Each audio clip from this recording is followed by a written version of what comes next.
Hey, janitor. Front and center. Darren Cross called out sharply, breaking the calm hum of activity inside the training hall in downtown Carson City. The stark glare of the overhead lights caught on the crisp fold of his dark blue belt, a symbol of his rank and ego. Let's give the students a little entertainment. Omar Reed didn't pause.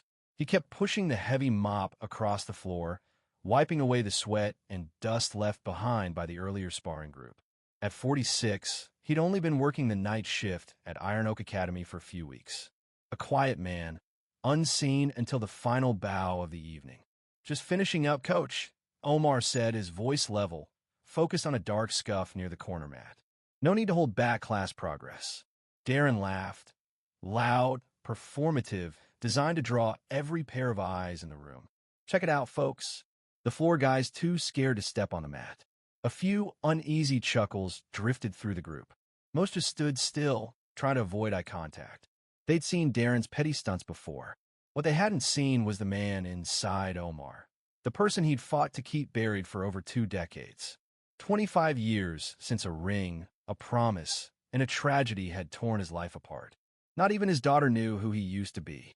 It's simple, Darren sneered, stepping in. Let's show everyone the difference between someone who lives for this and someone who just mops up after. He deliberately misread the name stitched on Omar's jacket. What's it say here? Omar? Or am I misreading janitor? A spark flickered in Omar's chest. A nerve that hadn't twitched in years suddenly flared. He looked up, his eyes locking onto Darren's for one sharp second. Something ancient passed between them. Darren faltered just briefly. It's just a friendly demo, Darren said, clearing his throat, trying to sound in control. A little reminder of hierarchy. Omar set the mop and bucket aside and stood. But not like a man pushing 50 with sore knees. He stood like a machine, waking from sleep. The students sensed the shift immediately. The air thickened. All right, Omar said, voice low and steady. But after this, you owe your class an apology for turning this school into your personal stage show. Darren laughed again, but it was weaker now. You'll be apologizing to the floor after I plant you in it. What no one in the room knew, what even Darren couldn't imagine, was that Omar Reed used to be Stonewall Reed, the 6-time international champ who vanished from the circuit after the death of his closest friend, Miguel Blitz Alvarez. Miguel had died in a spar gone wrong. Omar had let the pressure, the insults, the weight of his past drive him too far. Miguel dropped, didn't get up. The press called it tragic. Omar called it failure. And that was the end. Or so he'd thought. Gather around, Darren said, puffing his chest. Time for a little education. Let's see why real fighters don't sweep floors. 10 students circled slowly. Some confused, others disturbed.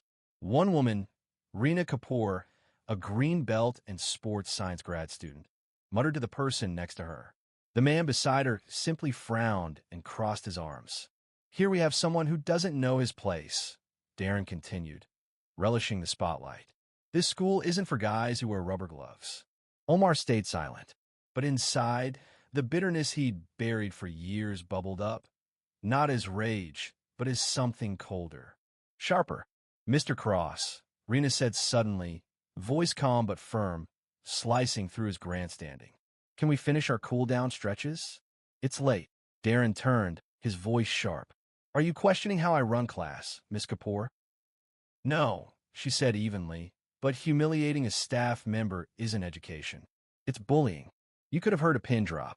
For a moment, no one breathed. Darren's face twisted. This has nothing to do with that, he snapped. This is about knowing your role. But Omar saw the defiance in Reena's eyes.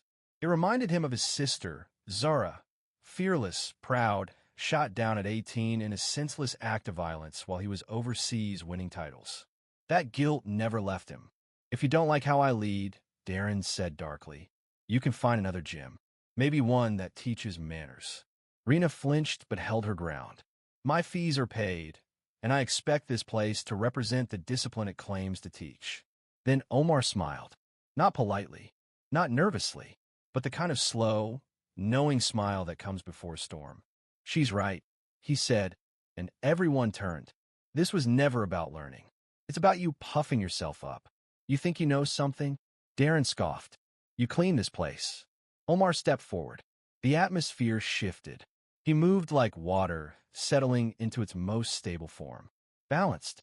Dangerous. I know exactly what a training hall should be, Omar replied. And it isn't this performance. Darren's survival instinct screamed at him stop, but his ego wouldn't let go. Let's go then, he growled, snapping into a stance. Omar shut his eyes.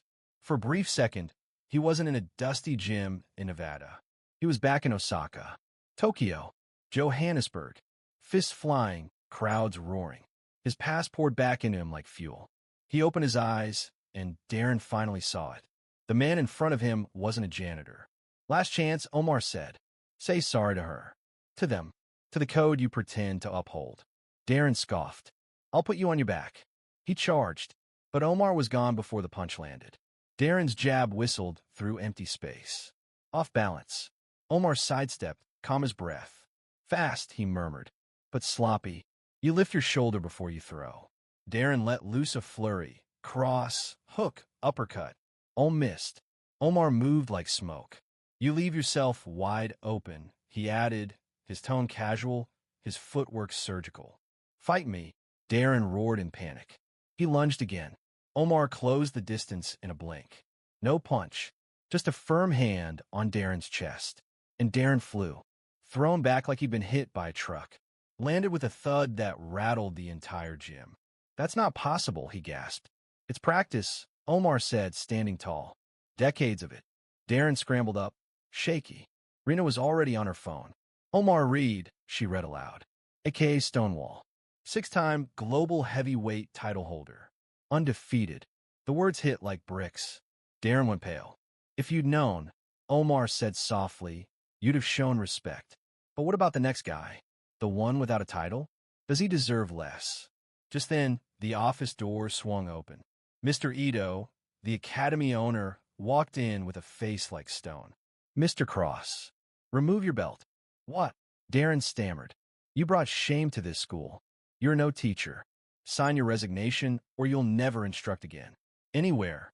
A form slid across the mat. Darren signed, then left, silent, defeated. Mr. Ito turned to Omar and bowed. Mr. Reed, you reminded us what real mastery is. Will you stay? Not as staff. As our lead teacher.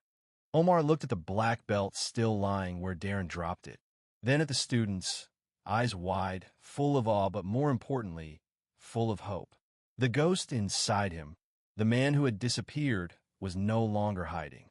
Yes, Omar said, and he meant it. Omar Reed didn't just reclaim his past. He transformed it.